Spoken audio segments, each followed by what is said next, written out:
এটা তো রাজ্য সরকার হাইকোর্টে এবং স্যাটে 6বার হেরেছে এবং স্যাট এবং রাজ্য হাইকোর্ট এটাকে শেষ অবধি হাইকোর্টে যখন সরকার রিভিউ পিটিশনে যায় তখন এটাকে হাইকোর্ট মহামান্য হাইকোর্ট তারা বলেন যে এটা ফান্ডামেন্টাল রাইট।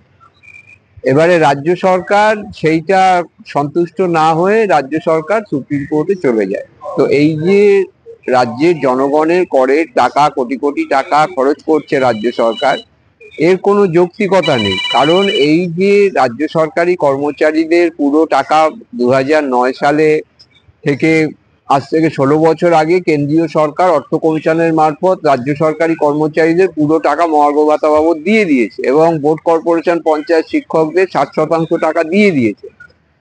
রাজ্যে বর্তমান যিনি মুখ্যমন্ত্রী, তিনি যখন মুখ্যমন্ত্রী ছিলেন না 2010 সালে সেপ্টেম্বর মাসে, সম্ভবত 9 সেপ্টেম্বর, রাজ্য সরকারি কর্মচারীদের সবাই গিয়ে বলেছিলেন যে সরকার দিয়ে দিতে পারে না তার ক্ষমতায় থাকার অধিকার নেই। আর ক্ষমতায় এসে উনি বলছেন যে ওনার যারা সাঙ্গপাঙ্গ আছে, অভিরূপ সরকারের মতো অর্থনীতিবিদ, কি করে ডক্টরেট হয়েছে জানি না, বা অমিত মিত্র কি করে এরা ইকোনমিক্স পাস করেছে বা অর্থনীতিবিদ হয়েছে আমরা জানি না, এরা বলছে ডিএটা হচ্ছে দয়ার দান। তো এই ডিএর সঙ্গে মহার্ঘ ভাতার সঙ্গে সমস্ত মজুরি জড়িত। কেন এটা ফান্ডামেন্টাল রাইট? তার কারণ হচ্ছে যে সংবিধানে যে জীবন জীবিকার অধিকারের কথা বলা হয়েছে, সেই জীবন জীবিকা হচ্ছে সুস্থভাবে বাঁচার অধিকার, সেটা মজুরির সাথে যুক্ত। এবং মহার্ঘ ভাতা হচ্ছে মজুরির অবক্ষয়, মানে যে 100 টাকা বেতন যখন স্থির হচ্ছে তখন তারপরে যা দাম বাড়ছে, এখন যেটা সর্বভারতীয় মূল্য সূচকে হয়েছে 151%, সেইখানে থেকে এই বিষয়টা, সেই টাকাটা দেওয়ার জন্য সরকার হচ্ছে আদর্শ নিয়োগকর্তা, সে বাধ্য থাকবে। এবং সরকার সেটা দিলে তখন হচ্ছে ব্যক্তি মালিক যারা দেবে বা দৈনিক মজুরিতে যারা কাজ করেন তারা সেই মজুরিটা পাবেন। এটা কেন্দ্রীয় সরকার সহ সারা ভারতবর্ষের রাজ্য সরকারগুলি মেনে চলে। এবং সেখানে এই কারণেই রাজ্য সরকার অন্য রাজ্য সরকারগুলি তাদের শ্রম দপ্তর সবসময় দৈনিক মজুরি পরিমাণ নির্ধারণ করে 6 মাস অন্তর অন্তর। এই কারণেই আজকে তামিলনাড়ু, কর্ণাটক, হরিয়ানা এইখানে 1000 থেকে 1200 টাকা হচ্ছে দৈনিক মজুরি, আর পশ্চিমবঙ্গে সেটা 400 টাকা হয়ে রয়েছে, কারণ এই সরকার মহার্ঘ ভাতা দেয় না। এই যে অবক্ষয়, রাজ্যবাসীর যে অবক্ষয়, এই যে মার্কেট ইকোনমির কথা বলা হয় যে দুর্গাপুজোয় নাকি টাকা দিলে বাজারে আসবে, তা সেটা কদিনের জন্য বাজারে আসবে? অন্য রাজ্যে দুর্গাপুজো নেই কিন্তু সেখানে ডিএ আছে বলে সারা বছর ধরে মজুরি 1200 টাকা 1000 টাকা পায়। এবং এখান থেকে পরিযায়ী শ্রমিক, এই যে আজকে মুখ্যমন্ত্রী বাঙালি বাঙালি বলে চিৎকার শুরু করেছে, অকারণ একটা চিৎকার, বাঙালিরা চলে যাচ্ছে কেন এই রাজ্যে থেকে? কারণ এই রাজ্যে মজুরি কম, তাদের পোষাচ্ছে না, সেই জন্য চলে যাচ্ছে। উনি আগে সরকারি কর্মচারী শিক্ষকদের সেই ডিএটা দিন, তাহলেই রাজ্যে মজুরি বাড়বে, শান্তি পরিবেশ আসবে। আজকে সুপ্রিম কোর্টে আমাদের যারা আছেন এবং আমাদের যে বেতন নির্ধারণ হয়, রাজ্য সরকার বলছে যে এআইসিপিআই অনুযায়ী দিয়ে দেবো না, তাহলে বেতন যখন নির্ধারিত হয়, রোপা 19 যখন তৈরি হয়েছে বা রোপা 2009 যখন তৈরি হয়েছে, সেই সময় তো এআইসিপিআই অনুযায়ী বেতন কোন তৈরি হয়েছে। All India consumer price index, কলকাতাও সর্ষের তেলের দাম 200 টাকা, দিল্লিতেও 200 টাকা, 4-5 টাকার ডিফারেন্স হয়। পেট্রোলের দাম এখানেও যা 100 টাকা, ওখানেও তাই। সুতরাং all India consumer price index 100। অন্য রাজ্যে খাবারের দাম বেশি, তার কারণ হচ্ছে সেখানে মজুরিটা বেশি থাকে। খাবারের যে পণ্য, চাল ডাল এসব একই দাম, সেখানে মজুরিটা বেশি বলে কেনা খাবারের দাম বেশি।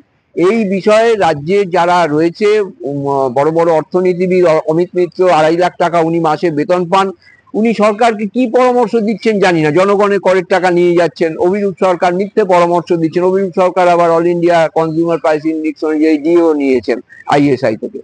তো এইটা আমাদের যারা আইনজীবী আছেন তারা আজকে সুপ্রিম কোর্টের সামনে তুলে ধরছেন। এবং এটা যে দীর্ঘ সময় ধরে যে টালবাহানা করেছে রাজ্য সরকার, আশা করছি সেই রাজ্য সরকারের সেই জারিজুরি ভেঙে যাবে। এবং সুপ্রিম কোর্ট, মহামান্য সুপ্রিম কোর্ট, এটা দিল্লি হাইকোর্টেরও রায় আছে, দিল্লি হাইকোর্টও আজ থেকে 5 বছর আগে রায় দিয়েছে যে মহার্ঘ ভাতা হচ্ছে ফান্ডামেন্টাল রাইট, সারা ভারতবর্ষে প্রতিষ্ঠিত। আজকে এটা বন্ধ করতে গেলে সমস্ত সেক্টর ধসে পড়বে, অর্গানাইজ সেক্টর যেখান থেকে বাজার অর্থনীতি চলে। তো এইটা রাজ্যের মুখ্যমন্ত্রী না বুঝে পশ্চিমবঙ্গটাকে চোর ভিকিরি আর মাতালের রাজত্বে পরিণত করতে চাইছেন। সংগ্রামী যৌথ মঞ্চ এর বিরুদ্ধে লড়াই চালাচ্ছে, শূন্যপদ পূরণে হলেও এই অর্থনীতি বৃদ্ধি পাবে। এইটার জন্যই আজকে এই লড়াই এত গুরুত্বপূর্ণ, রাস্তার লড়াই এবং আইনের লড়াই, সেটা আমরা চালিয়ে যাচ্ছি এবং আমরা আশা করছি যে আমরা জয়যুক্ত হব। এই শুনানিতে আপনারা কতটা আশাবাদী, মানে এতদিন ধরে তো মামলাটা চলছিল, এই যে শুনানি শুরু হলো কতটা? শুনানি প্রথম দিকে 2022 সালে রাজ্য সরকার সুপ্রিম কোর্টে যাওয়ার পরে দু একবার শুনানি হয়েছিল, কিন্তু তারপরে একজন মাননীয় বিচারপতি দীপঙ্কর দত্ত তিনি বললেন যে আমি বাঙালি বলে শুনবো না, এসব নানা রকম ঘটনা ঘটেছিল। তারপরে ডেটের পর ডেট পেরিয়ে যাচ্ছে।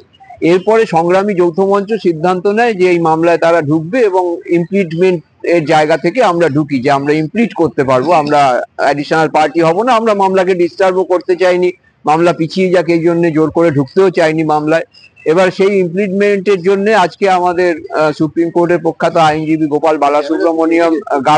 বালাসুব্রমণিয়াম দাঁড়িয়েছেন এবং এইটা এই ফলে সুপ্রিম কোর্ট যেহেতু এই আইনের যারা সওয়ালের যারা আইনজীবী আছেন তাদের সওয়ালের উপরেই অনেকটা নির্ভর করে। অভিষেক মনু সিংভি, কপিল সিব্বার রাজ্যে কোষাগার থেকে কোটি কোটি টাকা নিয়ে যাচ্ছেন, তো তার বিরুদ্ধে লড়াই করতে গেলে গোপাল বালাসুব্রমণিয়ামের মতো আইনজীবীকে আমাদের আজকে আমরা দাঁড় করিয়েছি এবং আশা করছি এই মামলার দ্রুত নিষ্পত্তি হবে। অনিরুদ্ধ ভট্টাচার্য, সংগ্রামী যৌথ মঞ্চ।